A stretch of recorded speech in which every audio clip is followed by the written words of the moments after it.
Halo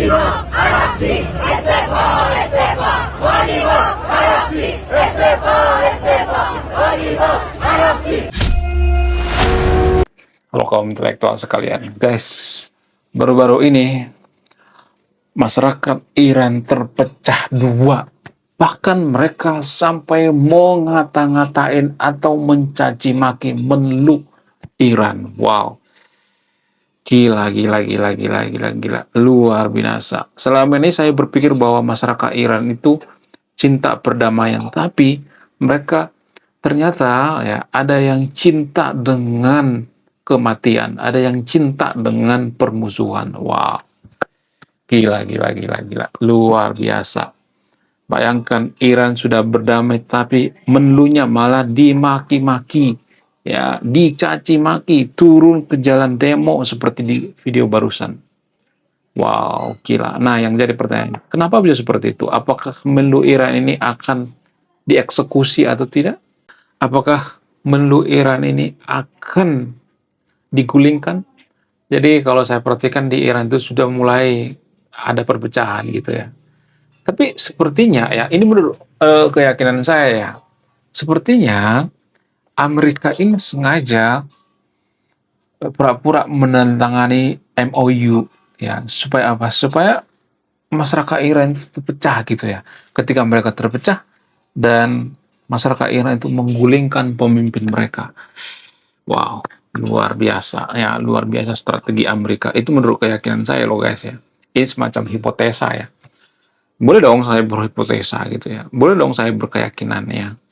Emang cuman pengamat abal-abal di Konoha yang bisa ngarang bebas gitu. Ya, jadi ya buktinya ini mereka udah pecah belah kan, ada buktinya kok. Ya bahkan mereka mengutak Menlu mereka. Saya ya takut Menlu Iran ini akan diculik, dieksekusi gitu ya.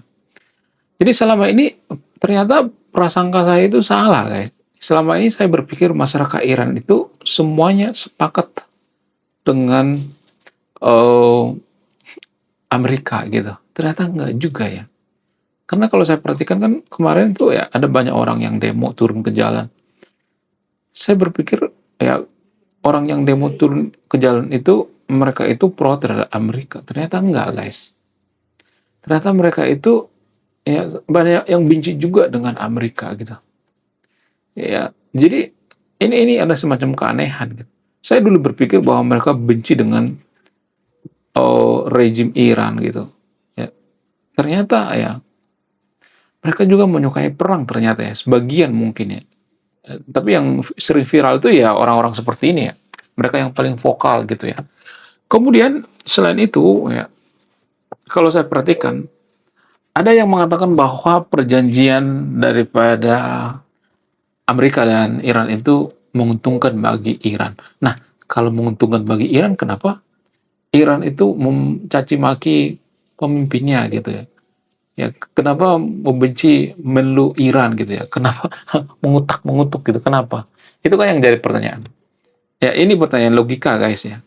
Pertanyaan sederhana. Jadi sebenarnya ya ini menurut data dari Reuters ya guys. Saya tidak asal mangap di sini ya. Ini menurut data. Jadi kalau mau bantah pakai data ya. Jangan sedikit-sedikit, oh kamu sesat ya, oh sedikit-sedikit, oh kamu masuk neraka gitu, oh kamu laknat gitu, jangan seperti itu ya. Jadi guys ya, kalau saya perhatikan itu, ternyata, nah kalau saya perhatikan ya masyarakat Iran ini ya sebenarnya itu ada juga yang fanatik berlebihan dalam beragama, banyak ternyata yang fanatik berlebihan beragama, ya keras kepala gitu ya, susah dibilangi gitu. Ada ternyata ya. Wow, luar biasa ya. Iran semakin hari semakin terpuruk gitu. Ya, kemudian selain itu menurut data dari Reuters mengatakan pihak yang paling dirugikan itu adalah Iran. Ini menurut data guys, saya tidak asal mangap ya. Rugi banget. Kenapa? Ada banyak kerugian daripada Iran, tapi ya pengamat di Konoha atau pengamat abal-abal di Konoha itu membalikkan fakta. Mereka mengatakan yang diuntungkan itu Iran. Enggak guys ya. Yang paling diuntungkan itu Ya perusahaan senjata gitu. Ya, yang punya perusahaan senjata siapa? Apakah ada di Iran? Nggak ada. Yang punya perusahaan senjata itu di Amerika, di Israel gitu ya. Itu yang paling diuntungkan. Ya, kemudian yang paling dirugikan itu ya masyarakat sipil ya. Yang kerjanya dari internet terganggu gara-gara perang gitu ya. Yang kerjanya itu terhubung dengan media sosial terganggu karena internetnya dimatiin. Itu tuh sangat-sangat berpengaruh ya. Ya, kemudian masyarakat Iran itu diambang kehancuran, mereka pengen bangkrut gitu ya. Banyak yang meninggal, warga sipil ada ribuan yang meninggal, jenderal-jenderalnya meninggal ada sekitar 20 orang, ya Ayatollah Ali Khamenei meninggal ya. Kok bisa warga kuno mengatakan Iran menang? Iran tidak dirugikan. Amerika yang dirugikan. Enggak, Amerika itu enggak dirugikan, guys. Makanya kalau perang itu lihat dulu lawannya gitu ya. Apakah lawannya itu seimbang atau tidak gitu ya. Ya harus menggunakan otak juga gitu ya. Ya tiba-tiba sekarang banyak orang Konoha mengatakan, oh ini kan perang nggak seimbang. Ya kalau nggak seimbang kenapa ngelawan gitu ya? Kenapa mancing-mancing gitu? Ya kalau nggak seimbang ya diam aja gitu. Ya nggak usah nyari lawan gitu ya. Jangan nggak usah mengutak-mengutuk. Matilah Amerika. Itu dari dulu ya sombayan daripada Iran.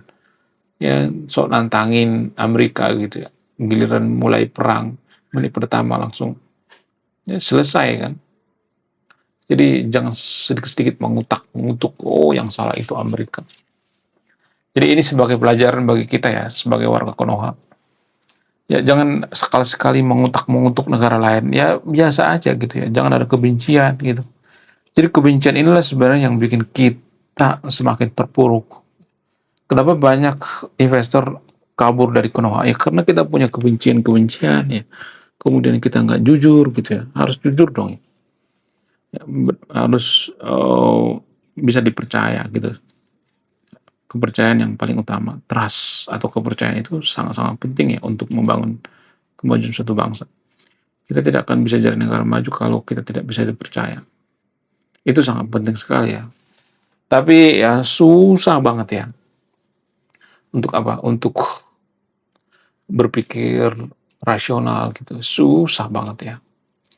Jadi menurut saya pribadi ya, lebih susah mengedukasi warga Konoha daripada warga Afrika.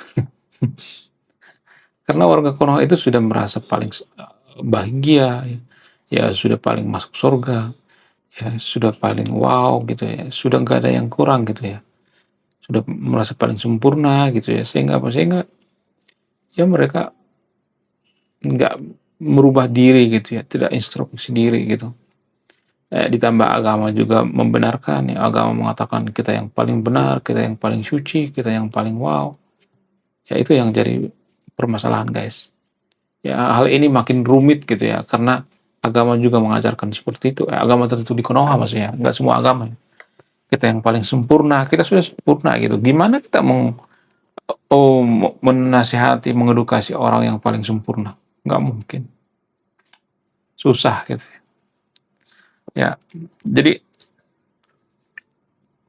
masyarakat Iran juga seperti itu. Ya, menunya udah bagus supaya damai, malah masyarakatnya turun ke jalan maki-maki menteri Iran gitu. Ya pejabat Iran ya bisa ini ya, bisa malas juga ya. Artinya gini ya, pejabat Iran itu kan serba salah ya. Mereka mendukung Amerika salah, mendukung masyarakat juga salah, jadi serba salah. Syukswang gitu ya. Posisinya syukswang ya. Kalau dalam bermain catur disebut dengan syuksyan. Syukswang itu mundur kena, maju kena gitu ya. Jadi sama-sama kena. Serba salah ya. Duduk salah, berdiri salah gitu ya, serba salah. Kemudian Mostaba juga seperti itu guys ya. Mostaba nggak pernah kelihatan tuh ya batang hidungnya. Katanya Mostaba masih hidup ya. Katanya Mostaba itu masih sehat walafiat, tapi nggak ada tuh ya. Mana coba buktinya? Kayaknya ini bohong-bohongan daripada pemerintah Iran. Pemerintah Iran itu kan salah satu pemerintah paling korup di dunia. Sehingga mereka itu tidak bisa dipercaya. Korup gitu ya. Sehingga ya mereka tidak pernah mengintrospeksi diri gitu ya. Sama halnya dengan pernyataan dari Pak Rizal Malarangeng. Ya, pemerintah Iran itu hanya menjelek-jelekan Amerika, menjelek-jelekan Israel, tapi tidak pernah mengkoreksi dirinya sendiri gitu ya, tidak pernah introspeksi diri. Ya, itu sangat dibutuhkan ya, introspeksi diri itu sangat dibutuhkan. Ya, jangan sedikit-sedikit menyalahkan Amerika, "Oh, yang salah itu Amerika," gitu ya. Kalau misalnya mengatakan, "Oh, Amerika itu penjajah," ya kenapa kita mau dijajah? Itu kan permasalahannya. Nggak ada ya yang mau menjajah kita kalau kita cerdas, karena kita bodoh, ya makanya kita dijajah. Kebodohanlah yang bikin kita terjajah. Tapi kalau saya ngomong seperti ini nanti pasti banyak orang kuno ya, kejang-kejang kelenjotan berjamaah. Kenapa? Karena kita tuh susah introspeksi diri, susah banget. Ya, kita belajar dari Iran gitu. Kenapa Iran gagal? Kita belajarlah. Ya, ternyata masyarakat Iran itu juga banyak yang koplak juga gitu kan. Ternyata masyarakat Iran itu ada banyak yang ini juga ya, yang error juga gitu. Gimana mau jadi negara maju coba orang masyarakatnya error. Apakah keeroran itu dipengaruhi oleh agama? Ya bisa aja gitu. Kuno ya kan. Ya agama tertentu di Konoha maksudnya, bukan semua agama ya. Ya, kemudian selain itu ya kalau saya perhatikan ada banyak warga Konoha yang percaya bahwa Mustaba itu masih hidup. Bahkan Amerika Serikat pun ya mereka menganggap bahwa Mustaba itu hidup. Kayaknya enggak guys, udah mati, udah meninggal. Cuman tidak dipublikasikan. Karena apa? Karena ya kalau dipublikasikan itu kan dianggap semacam ini ya, dianggap semacam kelemahan gitu. Ya makanya yang dilantik kemarin itu kardusnya. Ya itu sangat-sangat memprihatinkan sekali. Kardus yang eh, dilantik. Luar biasa ya, luar biasa pendukung Iran di Konoha itu selalu mengatakan bahwa yang menang itu Iran, yang kalah Amerika. Sungguh sangat disayangkan, sungguh terlalu ya. Menurut kalian gimana? Coba tulis komentar ya, saya tidak akan berbeda di video ini, Anda yang menyimpulkan. Wah, gila, luar biasa. Akhirnya buku kedua dan ketiga gua rilis juga. Buku kedua gua ini judulnya Budi Tanpa Pekerti. Dari judulnya sudah menarik. Dan kisah daripada buku ini sangat-sangat dilematis sekali. Di mana karakter dalam buku ini bercerita ada dua pilihan yang sangat sulit. Yang pertama, ketika seorang tokoh dalam buku ini tidak bawa-bawa agama saat kampanye, maka dia bisa dipastikan kalah. Tapi ketika bawa-bawa agama dalam kampanye, ketika dia bawa-bawa kalimat insya Allah, maka dia bisa dipastikan menang. Nah, yang jadi pertanyaan, kalau Anda di posisi karakter dalam buku ini, mana yang Anda pilih? Ini temanya sangat cocok dengan tema channel ini, bahas tentang agama. Kemudian tidak hanya ini juga menarik guys ya, Tanah Luka. Dari judulnya juga udah kelihatan ya, ini cerita penuh dengan luka. Dimana kisah dalam buku ini ada seorang kiai yang sangat-sangat dilematis. Dia bingung memilih antara menyelamatkan hutan atau menyelamatkan 1000 anak yatim. Jadi kalau Anda di posisi buku ini, mana yang Anda pilih? Nah, yang menarik dari kedua buku ini adalah menggunakan sudut pandang sastra Nobel. Kapan lagi ya kan baca buku yang setara dengan buku Nobel. Wow, luar biasa. Silahkan di check out sekarang juga. Kalau nggak di check out juga nggak apa-apa. Karena saya nulis buku itu bukan nyari duit sebenarnya. Ya, karena saya pengen berkontribusi terhadap kemajuan bangsa kita. Itu tujuan saya nulis buku ya. Jangan lupa link pembeliannya ada di pin komentar video ini. Jadi endingnya apa ya? Saya penasaran ini. Saya jadi penasaran ini isinya apa. Beli juga beli. Link pembeliannya ada di pin komentar video ini. Sekian video ini, saya kaum intelektual, profesional.